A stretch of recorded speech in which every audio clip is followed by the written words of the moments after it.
Muy buenas noches, compañeros. Les habla Gustavo Alfonso Quimbayo Criollo, estudiante del programa de Ingeniería Industrial del grupo 148 de Legislación Laboral. Soy egresado del SENA en Tecnólogo Mecatrónico y me faltan 2 semestres para finalizar la Ingeniería Industrial. Vamos a hablar un poco sobre el diagnóstico sobre el trabajo de colaborativo 1. Durante el desarrollo del primer trabajo colaborativo se logró ver en los estudiantes del grupo dedicación, paciencia, energía, motivación, responsabilidad, calidad, cumplimiento y sabiduría. Mediante el uso de todas las herramientas disponibles en la plataforma del curso y de las constantes retroalimentaciones enviadas por la tutora en el foro, fue posible construir el trabajo final. De esta manera se adquieren más conocimientos de los que se puede esperar y se empiezan a aplicar en el diario vivir. A mí me tocó por el rol que escogí, me tocó los capítulos 2 y 3. Entonces voy a hablar un poco de ellos. Iniciamos por el capítulo 2, que tiene que ver con las obligaciones del empleador y del trabajador y también las prohibiciones. Encontramos obligaciones mensuales, eh, semestrales y anuales. En las mensuales tenemos la pensión, que es el 15.5% del salario de cada trabajador, y el 11.62% está a cargo del empleador. Salud, encontramos el 12% de cada trabajador, del cual el 8% está a cargo del empleador. Y riesgos profesionales, dependiendo de la clase de riesgo en el que esté clasificado. Y pues dependiendo de la actividad económica en la que se empeña la empresa, puede variar de un 0.5% hasta un 8% del total de la nómina mensual. También encontramos aportes a cajas de compensación familiar y corresponde al 9% del valor total de la nómina mensual pagada en la integridad por el trabajador. Encontramos también horas extras. Las horas extras desarrolladas dentro de la jornada diurna se pagan con un recargo del 25% sobre el valor ordinario de la hora. Y pues ya si se desarrolla en jornada nocturna tendrán recargo del 75%. Como semestrales podemos encontrar prima de servicios, que son 30 días de salario por año, pagaderos semestralmente. Anuales como cesantías, que son 30 días de salario por año. También encontramos los intereses de las cesantías, el 12% anual sobre las cesantías liquidados al 31 de diciembre de cada año. Y las vacaciones, que son 15 días hábiles de descanso remunerado por cada año de servicios. También se aplican algunos trabajadores dotación, licencias de maternidad y de paternidad. Y en este cuadro podemos ver como un resumen de las obligaciones que están a cargo del empleador, obligaciones mensuales, semestrales, anuales y obligaciones aplicables a algunos trabajadores. Como obligaciones del trabajador encontramos que se debe hacer personalmente la labor en los términos estipulados, observar los preceptos del reglamento y acatar y cumplir las órdenes e instrucciones que de modo particular le impartan el patrono o su representante según el orden jerárquico. Guardar rigurosamente la moral en las relaciones con sus superiores y compañeros, no comunicar a terceros información y pues demás, demás cosas que sean propias de la empresa o divulgarlas, conservar y restituir en buen estado, salvo el deterioro natural, los instrumentos y útiles que le hayan sido facilitados y las materias primas sobrantes. Comunicar oportunamente al patrón las observaciones que estime conducentes a evitarles daños y perjuicios y observar con suma diligencia y cuidado las instrucciones y órdenes preventivas de accidentes o de enfermedades profesionales. Como prohibiciones tenemos que no pueden deducir, pues prohibiciones del empleador, ellos no pueden deducir, retener o compensar suma alguna del monto de los salarios y prestaciones en dinero que corresponda a los trabajadores. Sin embargo, pues hay algunas autorizaciones que se pueden dar, como se pueden ver por los artículos 113, 150, 151, 152 y 400 del Código Sustantivo de Trabajo. También las cooperativas pueden ordenar retenciones de hasta un 50% de salarios y prestaciones para cubrir sus créditos en la forma y en los casos en que la ley lo autorice. Respecto a los salarios, pueden hacerse deducciones o retenciones o compensaciones en los casos autorizados por los artículos. Obligar en cualquier forma a los trabajadores a comprar mercancías o víveres en almacenes o proveedurías que establezca el patrono. Exigir o aceptar dinero del trabajador como gratificación para que se le admita en el trabajo por otro motivo cualquiera que se refiera a las condiciones de este. Y también limitar o presionar en cualquier forma a los trabajadores en el ejercicio de su derecho de asociación, imponer trabajo a los trabajadores obligaciones de carácter religioso o político, también ejecutar o utilizar cualquier acto que vulnere o restrinja los derechos de los trabajadores o que ofenda su dignidad. También encontramos las prohibiciones del trabajador, que también no pueden faltar al trabajo sin justa causa. Disminuir intencionalmente el ritmo de ejecución del trabajo, sustraer de la fábrica o taller o establecimiento los útiles de trabajo y las materias primas o productos elaborados sin permiso alguno del supervisor, presentarse al trabajo en estado de embriaguez o en efecto de la influencia de narcóticos o sustancias alucinógenas, conservar armas de cualquier clase en el sitio de trabajo, a excepción de las que con autorización legal pueden utilizar los celadores si el trabajo lo permite. Coartar la libertad para trabajar o no trabajar o para afiliarse o no a un sindicato o permanecer en él o retirarse.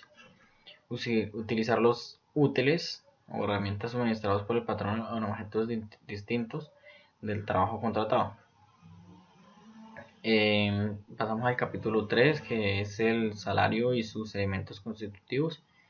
Entonces podemos ver que el código 127, el artículo 127, perdón, del código modificado por la ley 50 de 1990, establece que el salario no lo constituye solo como una, como le dijera, no es como una, no es solo una remuneración ordinaria, fija o variable, sino que esto es lo que recibe el trabajador en dinero o en especie como contraprestación directa del servicio, sea cualquiera la forma o denominación que se adopte como primas, sobresueldos, bonificaciones habituales, valor del trabajo suplementario o de las horas extras, valor del trabajo en días de descanso obligatorio o porcentaje sobre las ventas y comisiones.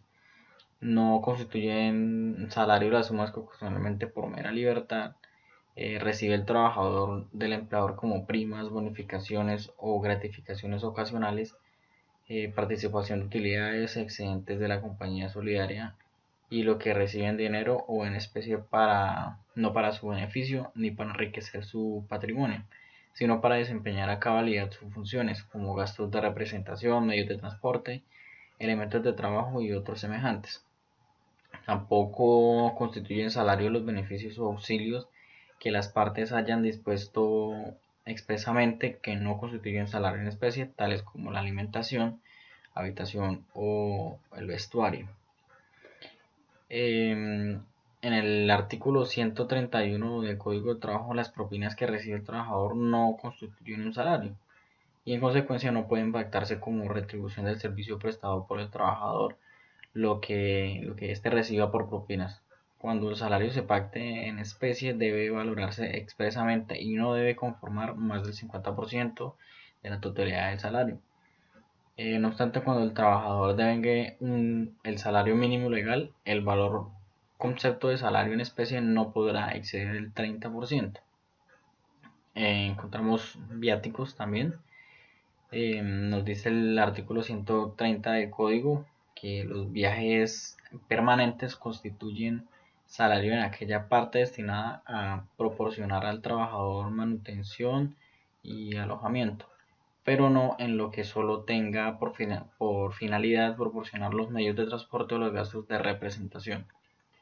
Los viáticos accidentales no constituyen salario en ningún caso y son aquellos que se dan como motivo de un requerimiento extraordinario, no habitual o poco frecuente. Según el artículo 33 del Código, el concepto genérico de salario se divide en jornal y en sueldo. Encontramos que el jornal es el salario estipulado por días cuyo periodo de pago no puede ser mayor de una semana. El sueldo es el salario estipulado por periodos mayores de un día cuyo periodo de pago no puede ser mayor de un mes, que es el que se ve es el más común. Protección del salario: se prohíbe al empleador vender a sus trabajadores mercancías o víveres a menos que cumpla con estas condiciones: que se otorgue libertad absoluta al trabajador para hacer sus compras donde quiera, y de publicidad. Queda prohibido y se tiene por no hecho el pago que se haga en centros de vicio o lugares de recreo, en expendio de mercancía o de bebidas alcohólicas, a no ser de que se trate de trabajadores del establecimiento donde se haga el pago. Y el artículo 149 del Código: el empleador no puede deducir, retener o compensar suma alguna del salario sin orden suscrita por el trabajador para cada caso o sin mandamiento judicial. Y quedan especialmente comprendidos en esta prohibición los descuentos o compensaciones por concepto de uso o arrendamiento de locales, herramientas o útiles de trabajo, indemnización por daños ocasionados a los locales, máquinas, materias primas o pérdidas o averías de elementos de trabajo. Sin embargo, son permitidos los descuentos y retenciones por conceptos de cuotas sindicales y de cooperativas y cajas de ahorro autorizadas exclusivamente en forma legal, de cuotas con destino al sistema de seguridad social obligatorio y de sanciones disciplinarias impuestas de conformidad con el reglamento de trabajo, e igualmente descuentos por concepto de retención en la fuente para pago de impuestos. Según el artículo 154 del Código, por regla general no es embargable el salario mínimo o legal convencional. El artículo 155 expresa que el excedente del salario mínimo mensual solo es embargable en una quinta parte. No obstante, el artículo 156 define que todo salario puede ser embargado hasta un 50% a favor de cooperativas legalmente autorizadas o para cubrir pensiones alimenticias que se deban de conformidad del Código Civil. Como salario mínimo encontramos que el artículo 145 del Código lo define como salario mínimo es el que todo trabajador tiene derecho a percibir para atender a sus necesidades normales y las de su familia en el orden material, moral y cultural. Y encontramos que el salario mínimo legal vigente es fijado por la ley. El salario mínimo convencional es el fijado en virtud de negociaciones colectivas de las empresas. En este año encontramos que el salario mínimo legal vigente está en 644.350 pesos y el subsidio de transporte está en 74.000 pesos. Rige a partir del 1 de enero del presente año, y normalmente este salario es modificado al inicio de cada año y su función modifica automáticamente los contratos de trabajo en que se haya estipulado un salario inferior. Como podemos observar, vamos a ver, en la siguiente imagen vamos a ver como los cambios que han tenido o los incrementos que ha tenido el salario mínimo. Encontramos una gráfica desde del 2005 hasta el presente año acá en Colombia. También encontramos como constitutivo el salario integral, donde el artículo 132 del código nos dice que es cuando un trabajador devengue un salario ordinario superior a 10 salarios mínimos mensuales legales. Vendrá la estipulación escrita de un salario que, además de retribuir el trabajo ordinario, compensa de antemano el valor de prestaciones, recargos y beneficios, tales como el correspondiente del trabajo nocturno, extraordinario o al dominical y festivo, el de primas legales, extralegales, las cesantías y sus intereses, subsidios y suministros en especie y, en general, las que se incluyan en dicha estipulación, excepto las vacaciones. En ningún caso el salario integral podrá ser inferior al monto de 10 salarios mínimos legales mensuales, más el factor prestacional correspondiente a la empresa, que no podrá ser inferior al 30% de dicha cuantía. Este salario no estará exento a las cotizaciones de la Seguridad Social ni de los aportes parafiscales, que incluyen el SENA, el ICBF y las cajas de compensación familiar. Como salario en especie tenemos que es el que constituye salario en especie toda aquella parte de la remuneración ordinaria y permanente que reciba el trabajador como contraprestación directa del servicio, tales como alimentación, habitación o vestuario que el empleador suministra al trabajador o a su familia. Algunos aspectos importantes que se deben tener para el salario en especie es que debe valorarse expresamente en todo contrato de trabajo. A falta de estipulación o de acuerdo sobre su valor real, se estimará pericialmente sin que pueda llegar a constituir y conformar más del 50% de la totalidad del salario. No obstante, cuando un trabajador devenga el salario mínimo legal, el valor por el concepto del salario en especie no puede exceder el 30% del salario total devengado. Ahora, el pago que se haga al trabajador debe corresponder a la retribución que el empleador hace al trabajador por la prestación de sus servicios. Eso quiere decir que aquellos pagos que no corresponden a una contraprestación por la labor del trabajador no hacen parte del salario. También encontramos auxilio de transporte, que este es un pago que tiene la naturaleza de brindar un apoyo económico al trabajador que devenga con máximo 2 salarios mínimos mensuales vigentes y se incorpora al salario con efecto de liquidación de prestaciones sociales. Por disposición de la Ley 100 de 1993 y la Ley 344 de 1996. El auxilio de transporte no se incluye en la base salarial para liquidar los aportes al sistema de seguridad social. También es importante saber que este tipo de prestación se paga a trabajadores que incluso tengan una jornada de medio tiempo, pero no puede ser pagado a aquellos cuando una persona no devenga gastos de movilización debido a que está cerca al trabajo, no corre riesgos por movilizarse hacia el trabajo, o pues que simplemente cuando no están obligados a trasladarse a ninguna sede patronal, como lo es el teletrabajo. Y acá podemos ver unas referencias bibliográficas que me fueron de mucha ayuda para poderles compartir esas palabras. Muchas gracias a todos por su tiempo, su colaboración, y espero estén muy bien y aprendamos cada día un poco más. Les recuerdo que hablan con Gustavo Adolfo Quimbayo, futuro ingeniero industrial. Muchas gracias.